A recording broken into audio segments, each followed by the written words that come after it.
The silence that fell over our backyard was so complete you could hear the ice melting in abandoned glasses of lemonade. My father's words hung in the air like a storm cloud ready to burst. "We've decided to sell your college fund and use it for our retirement," he announced with a self-satisfied smile, raising his glass toward me as though proposing a toast. "Congratulations on your graduation, Emma." I stood frozen beside my graduation cake, the knife still in my hand, as 40 pairs of eyes darted between my parents and me. Aunts, uncles, neighbors, teachers, all witnesses to what should have been my moment of celebration. Instead, my parents had orchestrated my public humiliation. The fund they were so casually discarding represented 18 years of family contributions. Grandparents who had passed away had put money into it. Aunts and uncles had added birthday checks with notes saying, "For Emma's bright future." My own summer job earnings had gone into it. And now, with a champagne flourish, my parents were announcing they were taking it all. But they didn't know what I knew. They had no idea what I had spent the last 6 months meticulously planning. They couldn't possibly imagine the card I still held, pressed against my graduation gown like a secret weapon. 6 months earlier, I'd accidentally discovered the truth about my family's finances. I hadn't meant to snoop. Mom had asked me to find tax documents in their home office for their accountant while they were at a weekend retreat. The manila folder I needed was buried beneath stacks of bank statements and investment reports. That's when I saw it, statements for an account in both my parents' names with a balance that made my heart stop. Over $300,000. At first, I thought it must be my college fund. The one they'd been telling me for years was growing nicely, but not quite enough yet. The fund they'd used to justify denying me dance classes, summer camps, and even a school trip to Washington, D.C. that every other student in my class had attended. I'd spent my entire life hearing, "We need to save that money for your education, Emma." But this account had only my parents' names on it, not mine. And the transaction history showed regular deposits going in, but also regular withdrawals for a timeshare in Florida, a boat, and most recently a significant down payment on a luxury cabin in the mountains that I'd never even heard them mention. My college fund, my actual college fund that had my name on it, was in a separate folder. It held just under $60,000, a decent amount, but nowhere near enough for 4 years at any of the universities I'd applied to, and certainly not the substantial nest egg my parents had always described to family members. I sat at my dad's desk for what felt like hours, my hands trembling as I carefully photographed document after document. I wasn't even sure why I was doing it yet. I just knew I needed evidence of what I was seeing.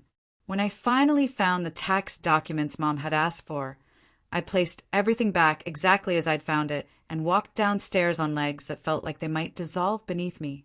That night, I couldn't sleep. Images of my parents lounging in a mountain cabin while I worked 2 jobs to afford textbooks kept flashing through my mind. The memory of my father looking solemn as he explained why I couldn't go on the senior trip. "Your education has to come first, Emma," played on repeat. By morning, a cold clarity had replaced my shock. I wasn't going to confront them, not yet. First, I needed to secure my own future. Then, I would decide what to do about the past. The guidance counselor's office was quiet as Ms. Patel reviewed my application package for the 5th time. "Emma, this is extraordinary work. Your essay is compelling. Your grades are stellar, and your extracurriculars show remarkable commitment despite limitations." She glanced up at me knowingly. "My father always says we have to make hard choices for the future," I replied, my voice steady. Ms. Patel nodded. "With this package, you're a strong contender for the full scholarship. But the competition is fierce. Only 2 students in the state will receive it." "I understand," I said, though my stomach clenched at the thought of failure. Plan B was student loans, massive, life-altering debt that would take decades to repay. "You've addressed every criterion exceptionally well," Ms. Patel continued. I particularly like how you connected your community service at the senior center with your interest in gerontological nursing.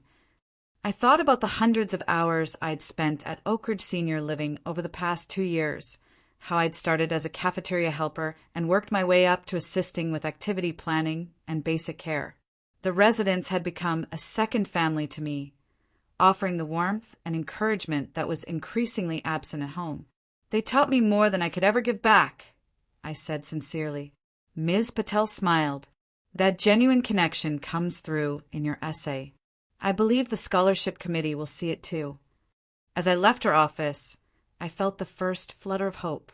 The Watterson Foundation Scholarship would cover full tuition, room and board, and even a stipend for books and expenses. It was my ticket to freedom, and my insurance against whatever my parents might be planning. For the next 3 months, I lived in a state of heightened vigilance. I checked the mailbox before my parents came home from work. I intercepted calls from the scholarship committee. I worried constantly that they would somehow discover what I was doing and sabotage my chances.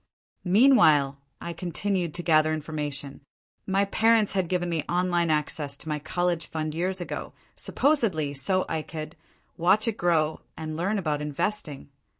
In reality, there had been few new deposits in recent years. But the access proved invaluable. It let me monitor the account and confirm that they hadn't withdrawn anything. Yet, I also began researching financial laws.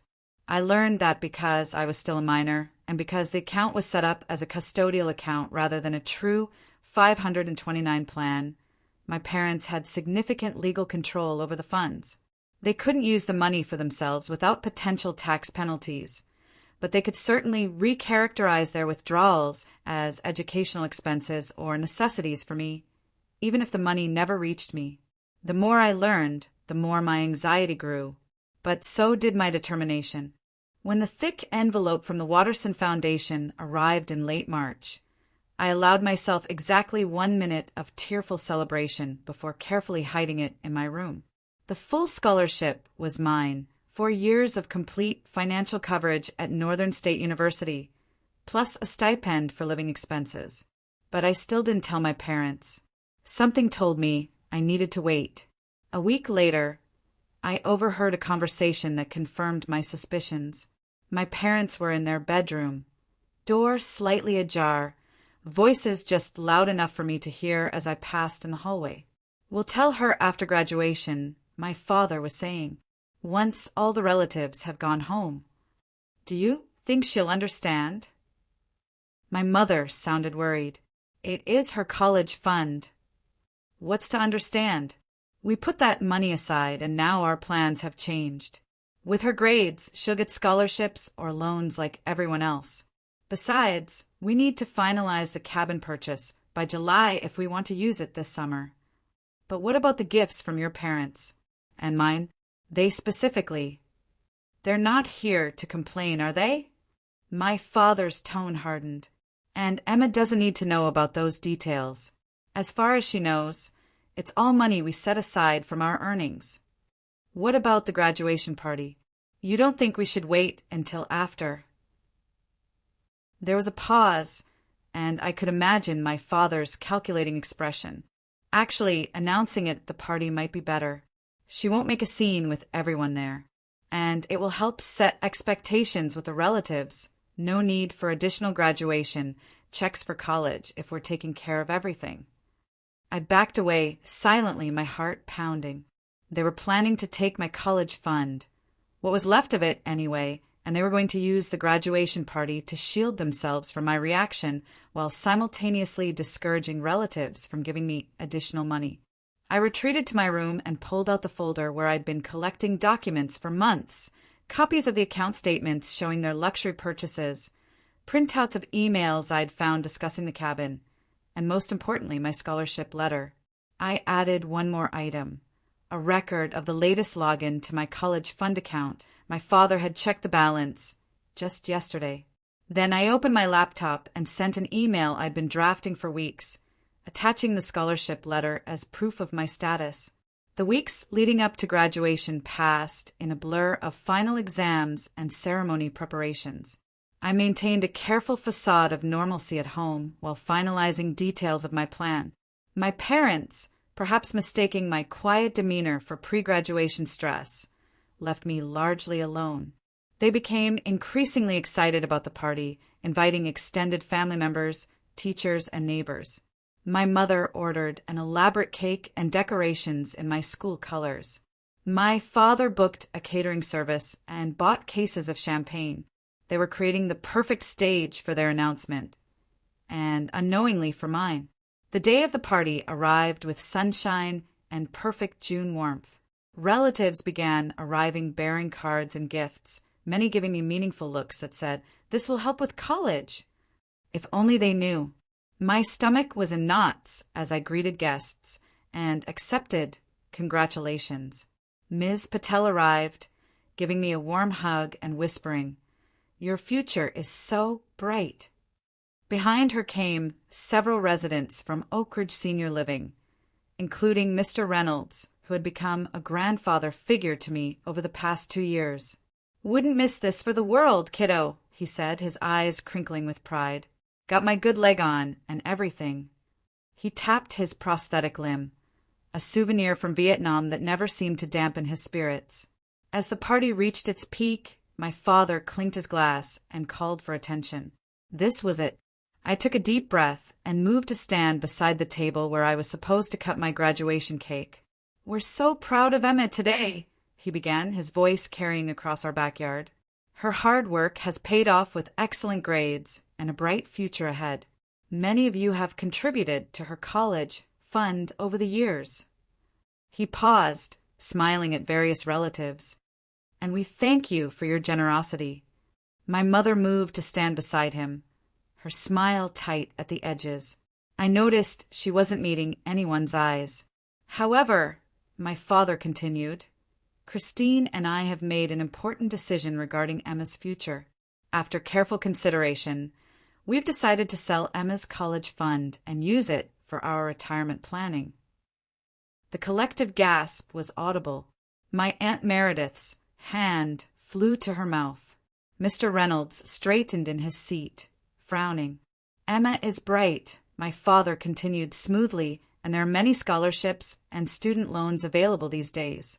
This will teach her self-reliance, while allowing Christine and I to secure our own future after decades of sacrifice." He raised his glass. "We've put so much aside for so long. Now it's our turn to enjoy life. To Emma's graduation and our new beginning." A few glasses rose, half-heartedly. Most remained down, as shocked eyes turned to me, standing silently beside my untouched cake. This was the moment I'd been preparing for. With steady hands, I reached into the pocket of my graduation gown and pulled out a folder. "Thank you, Dad, for that announcement," I said, my voice carrying clearly across the sudden silence. "I actually have an announcement of my own." I opened the folder and removed the first document. 2 months ago, I was awarded the Watterson Foundation Scholarship, which covers my full tuition, room and board, and expenses at Northern State University for all 4 years. Murmurs of surprise and congratulation rippled through the crowd. My father's smile faltered slightly, but he recovered quickly. "Well, that's wonderful news, Emma. Even more reason why our decision makes sense for everyone." "I'm not finished," I said quietly, removing another document from my folder. "When I learned about this scholarship, I contacted Northern State's financial aid office about my existing college fund. They advised me on how to protect those funds for their intended purpose." My father's smile disappeared completely. "What are you talking about? That account is in our names." "Actually, Dad, it's a custodial account for my benefit. And while you're right that you had legal control until now, there was some paperwork that needed attention." I turned to the crowd and continued, my voice steady despite my racing heart. "Many of you contributed to my education over the years. Grandma and Grandpa Harvey left specific instructions that their contributions were for my college expenses. Aunt Meredith and Uncle James have added birthday gifts with notes designating them for my education." I nodded to my relatives, who were watching with increasing interest. What I discovered recently is that the account my parents have been calling my college fund contains less than 20% of what has actually been contributed over the years. The rest has been redirected to a separate account for their personal use. The silence in the yard now had a different quality, tense, expectant. My mother's face had lost all color. My father stepped toward me, his expression darkening. Emma, that's enough. You're creating a misunderstanding. I don't think so, Dad. I have copies of both accounts here, showing the transfers. I also have records showing recent withdrawals for a Florida timeshare, a boat, and a cabin I've never heard mentioned. I held up the statements, though I didn't pass them around. The threat was enough. But most importantly, I continued, meeting my father's increasingly panicked gaze, I have this. I withdrew the final document from my folder, the confirmation letter I'd received just yesterday, because I'm 18 as of last month and because I documented the clear intention of family gifts toward my education. I was able to petition for control of my custodial account. The bank approved this change 3 days ago. My father lunged forward, reaching for the paper. You had no right. I had every right. I interrupted, my voice finally betraying emotion. That money was for my education, contributed by people who loved me and wanted to support my future, not for a cabin you never mentioned to me, or a boat you used twice a year. I turned to our stunned audience. I've transferred the remaining college fund into a secure account that can only be used for educational expenses. Since my scholarship covers my university costs, I'll be using it for my graduate studies, which is still in line with the fund's intended purpose. Mr. Reynolds broke the silence with a sharp bark of laughter and a slow clap. That's my girl, he said proudly. Others joined in, applause spreading through the gathering. My father grabbed my arm, his fingers digging in painfully. Do you have any idea what you've done? He hissed, his voice too low for others to hear. I met his gaze, steadily, no longer afraid. I protected what was meant for me, just like you've always protected what was meant for you. The party disintegrated shortly after. Relatives made awkward excuses to leave, many stopping to squeeze my hand or whisper congratulations on both the scholarship and my quick thinking. My parents retreated inside the house, my father's face thunderous, my mother in tears. As the last guest departed, Ms. Patel hung back. Are you going to be okay tonight? She asked quietly. I nodded. I'm staying with Aunt Meredith until I leave for summer orientation next week. It's all arranged. She hugged me tightly. I'm so proud of you, Emma. Not just for the scholarship, but for standing up for yourself with such dignity. As I watched her walk to her car, I felt a strange mixture of sadness and liberation. The weight of secrets I'd carried for months had finally lifted, but it left a hollow space where family trust should have been. My phone buzzed with a text from Aunt Meredith. Car packed, ready when you are. Your uncle says bring cake if there's any left. I glanced at the abandoned graduation cake, knife still beside it where I'd left it during my father's announcement. In a sudden decision, I cut a single slice, placed it on a paper plate, and covered it with a napkin. One piece of something meant to be shared and celebrated, salvaged from a day that had turned out nothing like expected. It seemed fitting somehow. As I picked up my pre-packed suitcase and walked toward Aunt Meredith's waiting car, I knew the road ahead would be challenging. Relationships had been broken today that might never be repaired. But for the first time in months, I could see beyond the horizon of graduation to a future that was truly mine. The scholarship had given me financial freedom, but it was my own actions, the careful planning, the documentation, the quiet determination, that had given me something far more valuable, the knowledge that I could face difficult truths and still find my way forward. The evening breeze carried the scent of summer flowers as I closed the car door behind me, diploma and cake balanced carefully on my lap. Ahead lay orientation, new friendships, classes that would challenge me, and a path entirely of my own making. Ready? Aunt Meredith asked, her expression a mixture of concern and admiration. I nodded, surprising myself with a genuine smile. More than ready. The first night at Aunt Meredith's house, I slept deeply for the first time in months. Her guest room was small but comfortable, with faded floral wallpaper and a window that looked out onto a garden bursting with early summer colors.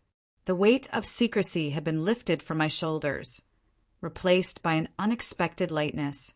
Morning arrived with sunlight streaming through curtains I'd forgotten to close, and the smell of coffee wafting up from the kitchen. I found Aunt Meredith at the table, already dressed for her job at the library, scrolling through her phone with a furrowed brow. "Your mother called me 4 times last night," she said without preamble, sliding a mug of coffee toward me. "And your father sent me an email suggesting I'm harboring a thief." My stomach clenched. "I'm not a thief. That money was—" "I know exactly what that money was," Aunt Meredith interrupted, her expression softening. "I contributed to it every birthday and Christmas since you were born. So did your grandparents. So did half the people at that party yesterday." She put down her phone and looked at me directly. What I don't know is when Thomas and Christine decided they were entitled to use it for a vacation home. I stared into my coffee, the events of yesterday replaying in my mind. "I think it started small," I said finally. "A withdrawal here, another there. Then bigger purchases. The boat, the timeshare. By the time I found out, they were planning to take the rest for a cabin."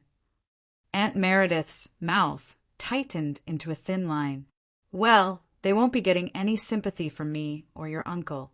What they planned to do was wrong, Emma. Plain and simple." Her words were like a bomb on a wound I hadn't realized was still so raw. For months, I'd second-guessed myself, wondering if I was overreacting, if perhaps there was some explanation I was missing. Hearing Aunt Meredith's unequivocal support released a tension I'd been carrying in my shoulders. "Thank you," I whispered. She reached across the table and squeezed my hand. "No thanks needed. Now, what's your plan for today? Your uncle and I both have work, but you're welcome to anything in the fridge, and the Wi-Fi password is on the sticky note by the microwave." "I have some calls to make," I said, straightening. "To the university housing office, and I should check in with Mr. Reynolds at Oak Ridge. He seemed pretty upset yesterday." Aunt Meredith smiled. "That old Marine? He was ready to march over to your parents' house and give them a piece of his mind. Took James and me both to convince him it wasn't his battle." The image of Mr. Reynolds, with his silver crew cut and prosthetic leg, confronting my father made me smile despite everything. "He's been a better grandfather to me than my actual grandfather ever was," I admitted. "Your actual grandfather would have been appalled at what your parents tried to pull," Aunt Meredith said firmly. "Harold believed in honesty above all else. And he believed in you, Emma. Never doubt that." She stood, gathering her purse and car keys. "I'm late for work. Help yourself to anything, and we'll have a proper dinner when I get home. Oh, and Emma." She paused at the door. "I'm proud of you. What you did took courage." After she left, I sat at the kitchen table for a long time, watching sunlight play across the worn surface and thinking about courage. Had it been courage that motivated me, or self-preservation, or perhaps simple justice? Whatever it was, I couldn't turn back now. I picked up my phone and began making calls. University housing was surprisingly accommodating. Since I had the Watterson Scholarship, I qualified for early move-in for the summer orientation session, which started in just 5 days. The housing coordinator, a cheerful woman named Denise, even offered to assign me to the same room I'd have for fall semester. "Usually we have summer students in temporary housing," she explained, "but we've had a cancellation in Westbrook Hall, which is where all Watterson scholars are placed. You'd be getting settled early, which might be nice." I accepted gratefully, making a mental note to adjust my plans. Originally, I'd intended to stay with Aunt Meredith until mid-August, working at a local cafe to save money for extra expenses. But the idea of getting to campus early, having time to learn my way around before the rush of fall semester, was appealing. My next call was to Oak Ridge Senior Living. The receptionist, Janelle, greeted me warmly. Emma, we were all talking about you this morning. Mr. Reynolds came back from your party yesterday with quite a story. I winced. Is he there? I'd like to speak with him if possible. He's in PT right now, but he should be done by 11. Should I have him call you? Actually, I was planning to come by this afternoon if that's okay. I've been helping with the memory care activities on Thursdays, and I don't want to leave Mrs. Abernathy hanging. You're a saint, Janelle said warmly. Mrs. A has been asking for you. Something about a scrapbooking project. We're working on preserving her wedding photos, I confirmed. I'll be there around 2. As I ended the call, my phone buzzed with a text notification. My mother. Please come home so we can talk. Dad is at work. Just us. I stared at the message, my heart racing. Part of me wanted to ignore it completely. Another part wanted to respond with all the anger I had been suppressing for months. Instead, I took a deep breath and typed carefully. I'm not ready to talk yet. I'll contact you when I am. Her response was immediate. Emma, please. I can explain everything. Your father made decisions I didn't agree with. Don't punish me for his choices. The familiar pattern of my mother positioning herself as a helpless bystander to my father's decisions triggered a wave of frustration. How many times had she used that excuse? When my father decided we couldn't afford the school trip. When he said dance lessons were an unnecessary luxury. When he insisted I work part-time during my senior year to build character, while my classmates focused on college applications. You were there yesterday, I texted back. You stood beside him. You knew exactly what he was planning to do with money that was meant for my education. 3 dots appeared, disappeared, appeared again. Finally, I made mistakes. I'm sorry. Please come home so I can make this right. I put the phone down without responding. Whatever explanation or apology she wanted to offer, I wasn't ready to hear it. Not when the wound was still so fresh. Instead, I opened my laptop and logged into my new bank account, the one I'd set up with the help of Northern States Financial Aid Office, where I'd transferred the remaining $58,432.17 from my original college fund. The transaction had cleared. The money was secure. I felt no triumph seeing the number, only a lingering sadness. This wasn't how things were supposed to be. Parents were meant to protect their children's futures, not raid them for luxury purchases. With a sigh, I closed the laptop and went to shower and dress. There was no point dwelling on what should have been. I had a life to rebuild, starting with keeping my commitment to Mrs. Abernathy and her wedding album. Oak Ridge Senior Living was housed in a sprawling single-story building surrounded by carefully tended gardens. The main entrance opened into a bright lobby with comfortable seating areas where residents often gathered to read or chat. As I signed in at the front desk, Janelle looked up with a warm smile. There she is, our graduation girl. Mr. Reynolds has been pacing the recreation room waiting for you. Is he upset with me? I asked, suddenly anxious. Janelle laughed. Upset? Honey, he's been bragging about you to anyone who'll listen. Says you pulled off a tactical masterstroke yesterday, whatever that means. Relief washed over me. And Mrs. Abernathy? Is she in her room? Sunroom today. The light's better for your project. She lowered her voice. She's having good day. Remembered your name this morning. I nodded, understanding the significance. Mrs. Abernathy's dementia meant that some days she knew me well, and other days I was a friendly stranger. The good days were becoming less frequent. I found her in the sunroom as promised, a large album open on the table before her, plastic sleeves and acid-free mounting paper arranged neatly to one side. Her thin white hair was fastened with a blue clip that matched her cardigan, and her eyes lit up when she saw me. Emma, right on time. I've sorted the photos from the reception, but I'm not sure about these. She pointed to a stack of black and white images. Richard would know, but he's not here today. I sat beside her, my heart twisting slightly. Richard, her husband of 52 years, had passed away 3 months earlier. Most days, she didn't remember that he was gone. "Let's look at them together," I suggested gently. "Maybe we can figure it out." We spent a peaceful hour arranging photographs and listening to Mrs. Abernathy's stories of her 1956 wedding. Some I'd heard many times before, others new, at least to me. Her long-term memory remained remarkably intact, even as her short-term recall faded. "You're getting married soon, aren't you, dear?" she asked suddenly, pausing with a photo in her hand. "No, Mrs. A. I'm going to college in the fall, remember? I just graduated high school." She frowned slightly. "That's right. The scholarship. The big announcement." A moment of perfect clarity shone in her faded blue eyes. "Your parents didn't take it well." I nearly dropped the mounting square I was holding. "You remember that?" She patted my hand. "Some things stick, even for me." She tapped her temple. "Emotions make stronger memories. And there were plenty of emotions yesterday." Before I could respond, a familiar voice boomed from the doorway. "There she is, the mastermind herself." Mr. Reynolds strode into the sunroom, his prosthetic leg making its characteristic soft, whirring sound. Despite being in his 70s, he moved with the purposeful energy of the Marine he'd once been, his posture military straight. "Don't get up," he ordered as I started to rise. "Finish what you're doing with Helen first." "I can wait."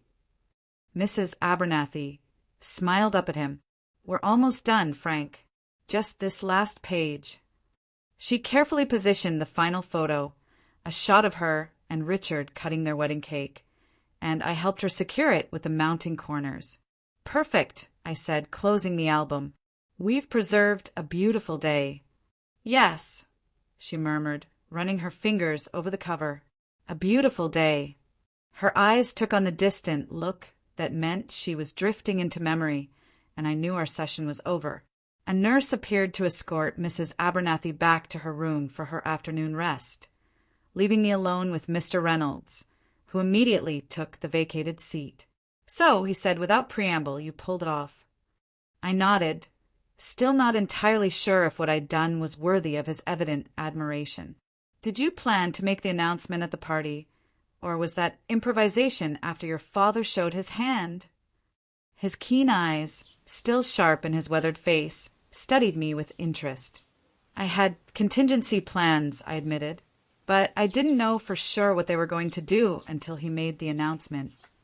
Mr. Reynolds let out a low whistle, quick thinking under pressure, the mark of a good strategist.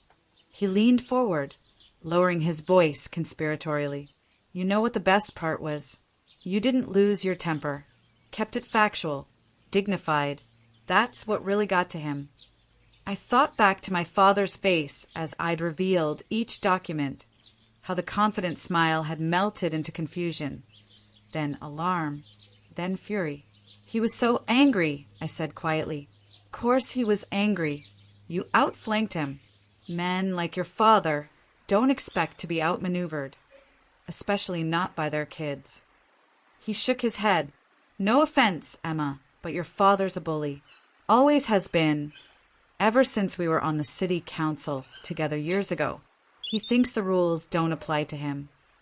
This was news to me. "You were on the city council with my dad?" "He never mentioned that."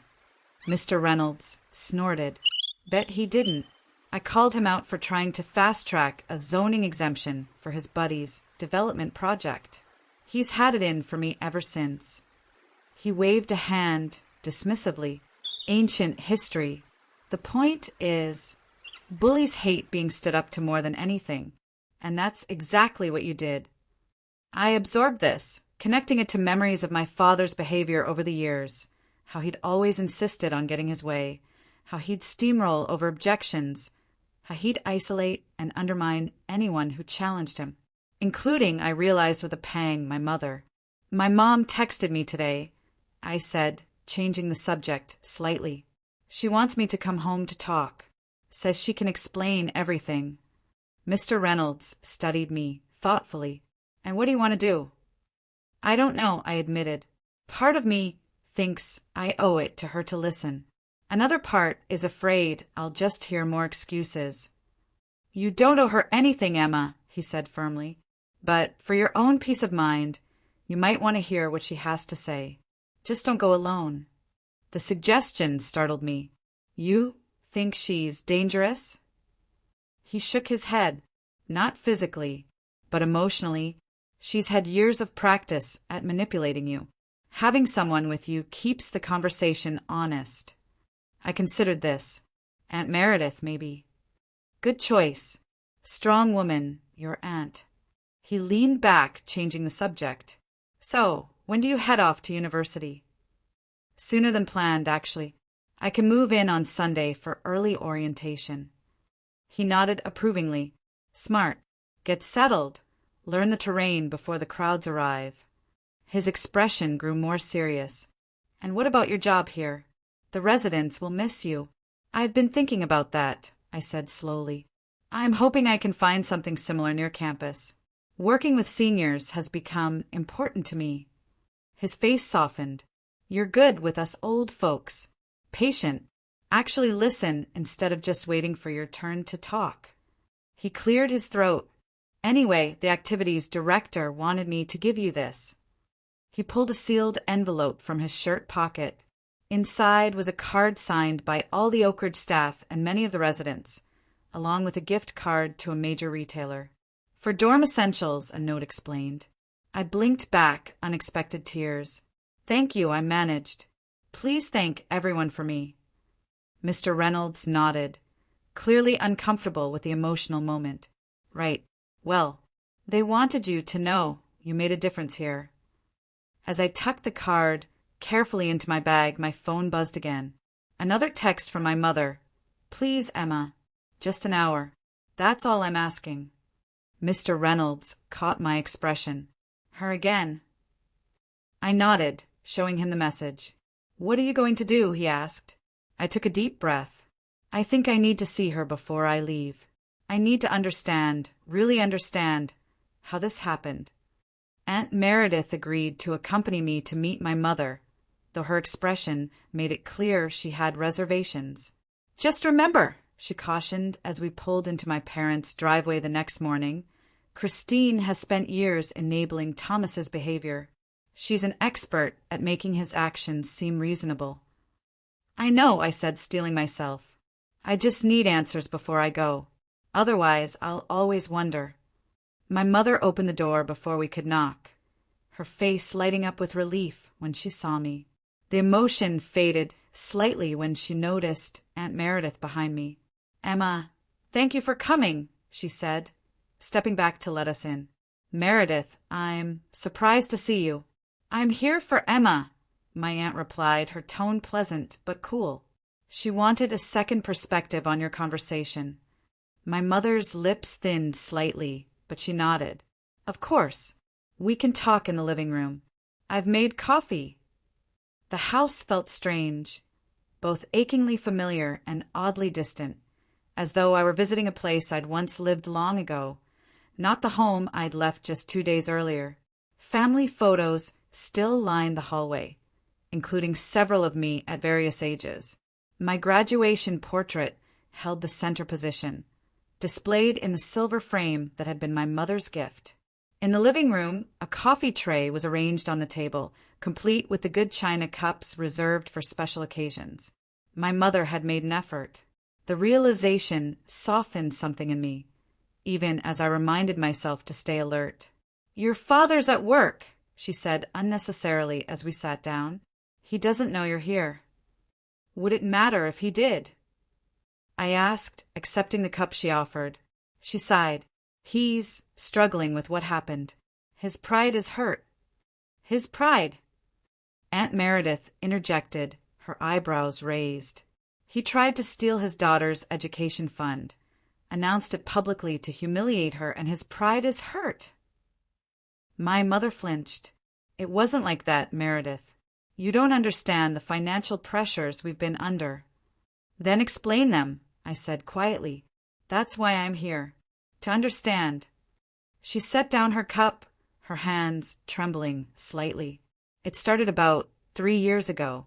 Your father's company went through a restructuring.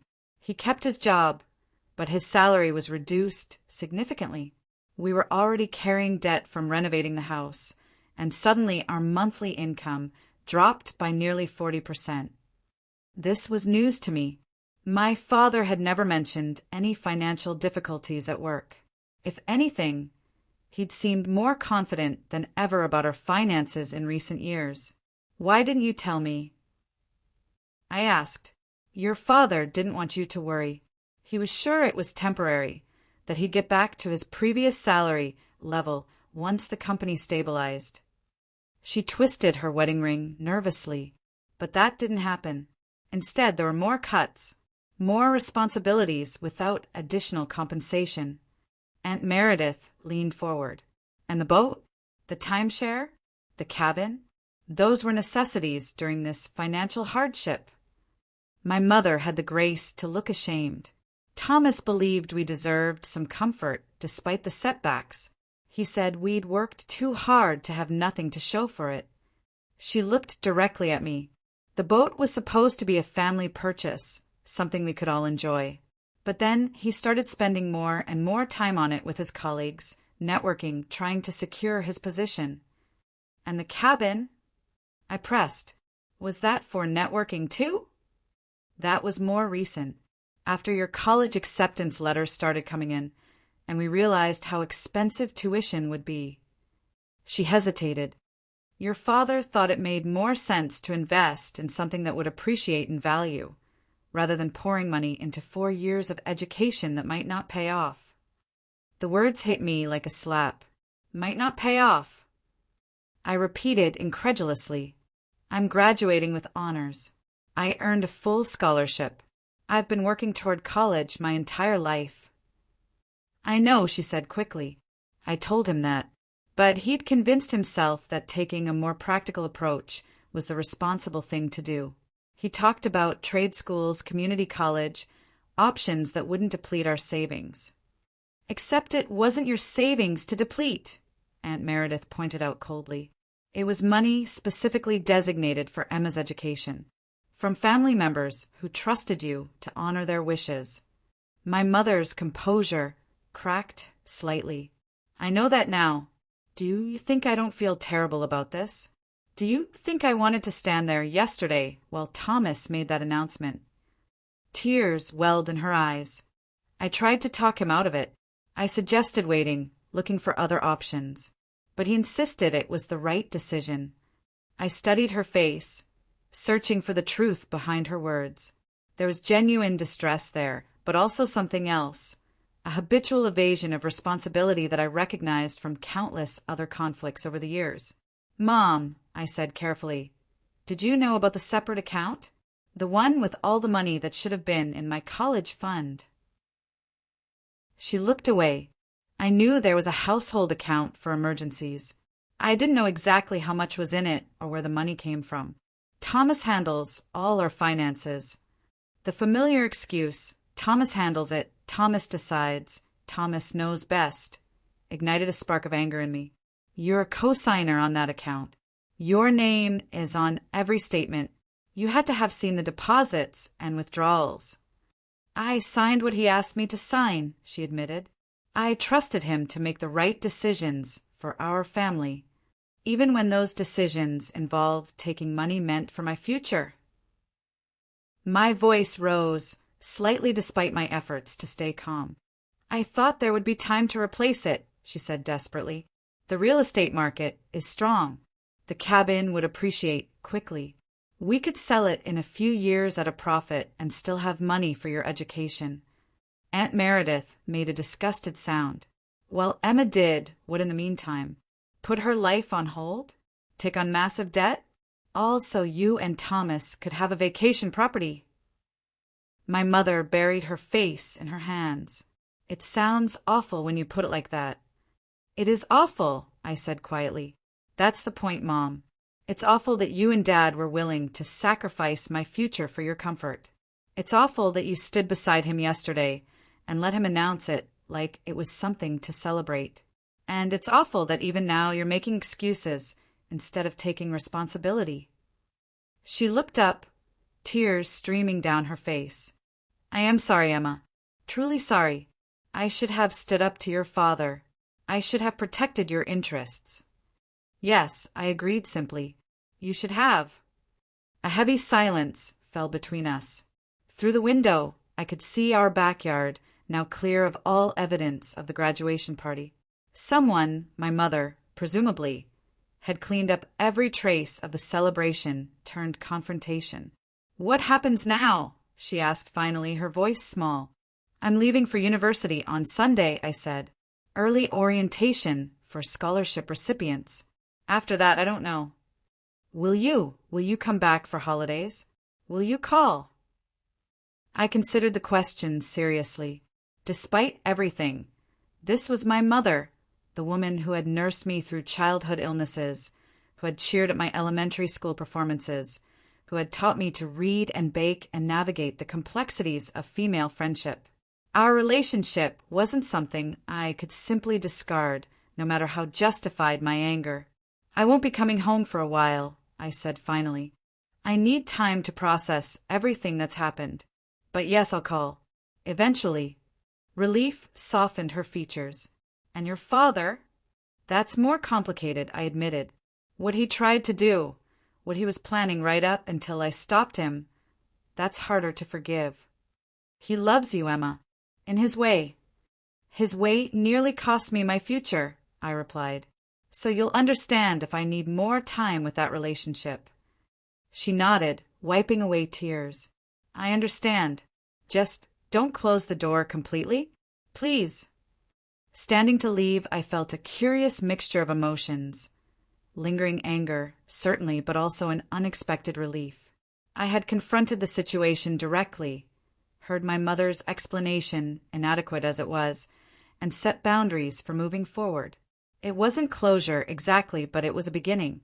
Aunt Meredith rose beside me, her expression softening slightly as she looked at my mother. You need to take a long, hard look at your marriage, Christine. This isn't just about what Thomas did to Emma. It's about the dynamic between you two. It's not healthy. My mother's gaze dropped to her lap. I know, she whispered. I know.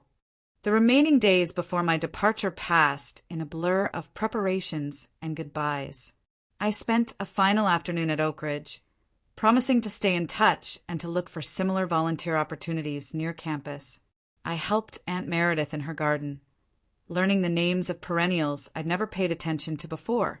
I sorted through my belongings, deciding what to take to my dorm room and what could be stored in Aunt Meredith's attic until things settle. My father made no attempt to contact me, though Aunt Meredith mentioned that he'd called Uncle James once, apparently hoping to enlist his support. James told him exactly where to go, she reported with grim satisfaction. In language I won't repeat in polite company.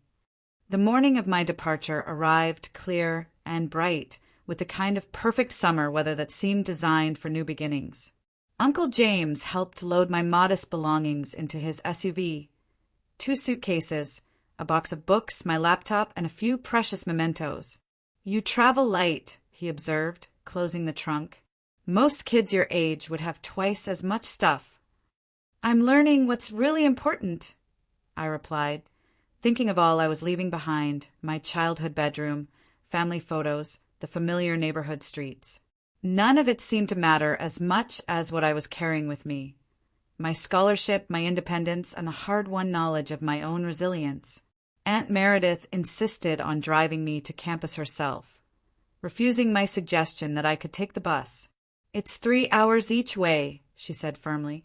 I want that time with you. Besides, I need to see where you'll be living, so I can picture you when we talk. The drive north was filled with comfortable conversation, punctuated by Aunt Meredith's stories of her own college days, ancient history now, but some things never change, and practical advice about dorm living, academic resources, and campus safety. As we turned onto the university's tree-lined main drive, a sense of possibility washed over me. The campus spread out before us, stately brick buildings surrounding a verdant central quad, students lounging on benches or walking purposefully between summer classes, banners welcoming new scholars. "It's beautiful," Aunt Meredith murmured, slowing to take in the scene. "Your grandparents would be so proud, Emma. So proud of where you've landed and how you got here." Westbrook Hall turned out to be one of the newer residence buildings, with large windows and a contemporary design that contrasted with the more traditional architecture of the main campus. My room was on the third floor, overlooking a small courtyard with benches and flowering trees. "Watterson's scholars get single rooms," the resident advisor explained as she showed us in. "You'll have your own bathroom, too. One of the perks of the program." The room was small but efficiently designed, with built-in storage, a comfortable-looking bed, a desk positioned to catch natural light from the window, and a private bathroom as promised. It was, I realized with a jolt of emotion, the first space that was truly mine alone, not subject to parental inspection or rules. "This is perfect," I said, setting down my backpack and turning in a slow circle to take it all in. Aunt Meredith helped me unpack and organize, offering suggestions for arranging furniture and storing essentials. When everything was in its place, she stood in the doorway, her expression a mixture of pride and wistfulness. "I should get on the road," she said reluctantly. "It'll be getting dark by the time I make it home as it is." I hugged her tightly, suddenly overwhelmed by all she had done for me in the past tumultuous week. "Thank you," I whispered, "for everything." She squeezed me back fiercely. "You listened to me, Emma Harvey. What you did took extraordinary courage. You stood up for yourself when the people who should have protected you let you down. I couldn't be prouder of you if you were my own daughter." Her words released something I'd been holding tight inside, a lingering doubt about whether I'd done the right thing, whether the price of my independence had been too high. Tears spilled over, and for a moment I let myself be comforted like the child I no longer was. "I'm going to be okay," I said finally, stepping back and wiping my eyes. "More than okay," Aunt Meredith corrected. "You're going to be magnificent." She reached into her purse and pulled out a small wrapped package. "This is from your uncle and me. A little dorm-warming gift." Inside was a beautiful leather-bound journal with my initials embossed on the cover. "For your new chapter," a note inside read, "Write your own story now." After one final hug, she was gone, and I was alone in my new room, surrounded by the physical trappings of my independence. I opened the window, letting in the summer breeze and the distant sounds of campus life, students calling to each other, music playing from somewhere nearby, the bell in the old clock tower marking the hour. I sat at my desk and opened the journal to its first blank page. For a moment, I hesitated, pen poised above the pristine paper. What should I write? An account of the past tumultuous months? My hopes for the future? My lingering grief over the family relationships that might never be the same? In the end, I wrote something simpler, words that felt like both an ending and a beginning. Today, I moved into my dorm at Northern State University as a Watterson Scholar. This is the first day of my new life. It was a hard one, but it's mine. Whatever comes next, I'm ready. I closed the journal and placed it carefully in the desk drawer. Then I picked up my student orientation schedule and headed out the door, ready to explore the campus that would be my home for the next 4 years.